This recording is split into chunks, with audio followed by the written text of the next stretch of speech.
Тъй, господин Мършляк Страхливец, когато говориш за мен в YouTube, говори като хората.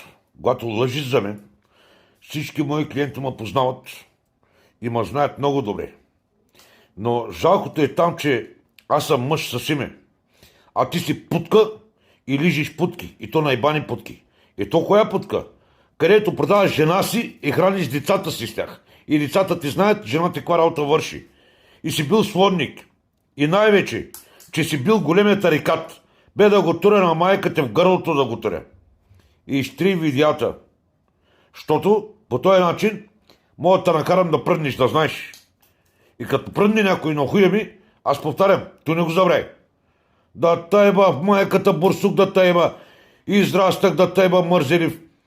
И ти си бил мъж да продаваш жена си, да чакаш да едеш от нея. Смотаняк доле. Се тръгнал си да говориш тук против мене. Познаваш ли ма? Когато ме познаваш, тогава ще говориш. Майка ти шеба да знаеш. Не можеш да ме плашиш с чужди хора. Ако си мъж, излез пред мене. Мърльо, да ти ба майката, да ти ба я.